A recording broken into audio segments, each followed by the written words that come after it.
ಶಿಡ್ಲಘಟ್ಟ ಘಟನೆ ನಿಮ್ಗೆ ಗೊತ್ತಾಗಿದೆ ಈಗಾಗಲೇ, ಈವರೆಗೂ ಕೂಡ ಕ್ರಮ ಆಗಿಲ್ಲ. ಸರ್ಕಾರ ಅವರನ್ನು ರಕ್ಷಣೆ ಮಾಡುವಂಥ ಕೆಲಸವನ್ನು ಮಾಡ್ತೀವಿ. ಈಗ ಯಾರೇ ತಪ್ಪು ಮಾಡಲಿ, ನಾನು ನೆನ್ನೆನೂ ಸಹ ಹೇಳಿದ್ದೀನಿ, ಇಂಥ ಪ್ರಕರಣದಲ್ಲಿ ಒಂದು 2-3 ಇಶ್ಯೂಗಳಲ್ಲಿ ಯಾವುದೇ ಪಕ್ಷದವರಿರಲಿ ಒಂದು ಕಠಿಣವಾದಂಥ ತೀರ್ಮಾನವನ್ನು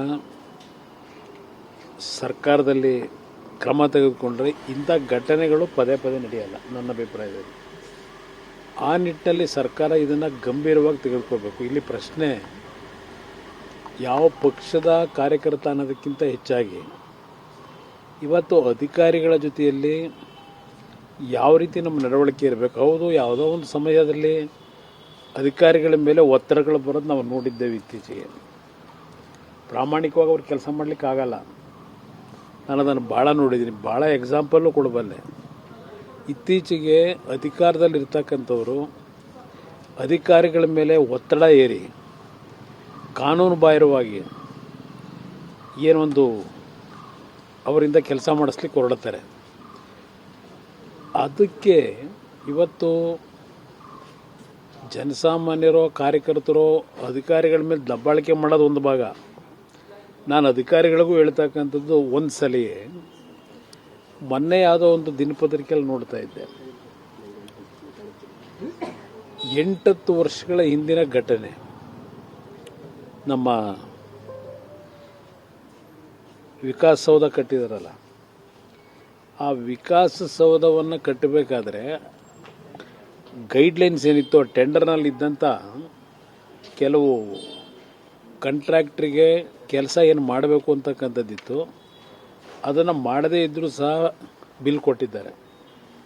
ಆ ಕೆತ್ತನೆ ಕೆಲಸವನ್ನು 3 ಸೈಡ್ ಮಾಡಬೇಕಾಗಿದ್ದು ಒಂದೇ ಸೈಡ್ ಮಾಡಿ 8 ವರ್ಷದ ನಂತರ ಈಗ ಅಧಿಕಾರಿಗಳ ಬರಬೇಕಂತ ರಿಟೈರ್ ಆಗಿದ್ದಾರೆ. ಅವರಿಗೆ ಬರಬೇಕಾದಂಥ ಸರ್ಕಾರದ ಸೌಲಭ್ಯಗಳು ರಿಟೈರ್ ಆದ ನಂತರ ಅದೆಲ್ಲ ಸ್ಟಾಪ್ ಮಾಡಿ ಅವ್ರ ಮೇಲೆ ಆ್ಯಕ್ಷನ್ ತಗೋಬೇಕು ಅಂತೇಳಿ ಈಗ ಒಂದು ತೀರ್ಪು ಲೋಕಾಯುಕ್ತದಿಂದ ಕೊಟ್ಟಿದ್ದಾರೆ. ಅದರಿಂದ ಅಧಿಕಾರಿಗಳಿಗೆ ನಾನು ಹೇಳೋದು, ಜನಪ್ರತಿನಿಧಿಗಳ ಒತ್ತಡಕ್ಕೆ ಕೆಲಸ ಮಾಡಬೇಡಿ.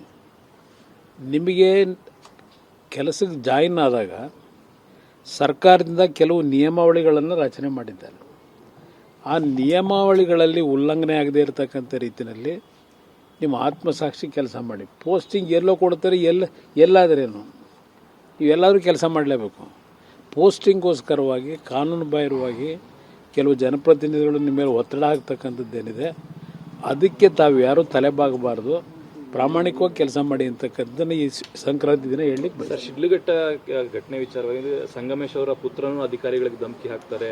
ಇಲ್ಲಿ ನೋಡಿದ್ರೆ ಕಾಂಗ್ರೆಸ್ ಅಭ್ಯರ್ಥಿನೇ ಇಲ್ಲ, ಒಂದು ರೀತಿ ನಿರಂತರವಾಗಿ ಸರ್ಕಾರದಲ್ಲಿ ಇವತ್ತು ಈ ಸರ್ಕಾರ ಬಂದ ನಂತರ ಅಧಿಕಾರಿಗಳ ಮೇಲೆ ದೌರ್ಜನ್ಯ ಮಾಡ್ತಕ್ಕಂಥದ್ದು ಭಾಳ ಜಾಸ್ತಿ ಆಗಿದೆ.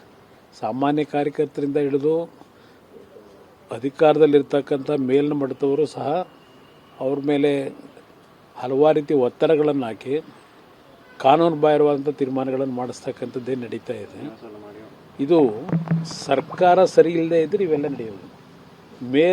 ಮೇಟಿ ಸರಿಯಾಗಿದ್ದರೆ ಇದು ಯಾವುದೂ ಆಗೋದಿಲ್ಲ ಅನ್ನೋದು ನನ್ನ ಅಭಿಪ್ರಾಯ. CS ಕಾಲ್ ಮಾಡಿದ್ರಿ ನೀವು, ಇನ್ನೂ ಕೂಡ CS ಇಲ್ಲ, ಅವ್ರು ಏನು ಅದರ ಬಗ್ಗೆ ರಿಯಾಕ್ಷನ್ನೇ ಇಲ್ಲ ಅವ್ರದ್ದು ಇಲ್ಲಿವರೆಗೆ, ಈ ಕ್ಷಣದವರೆಗೆ.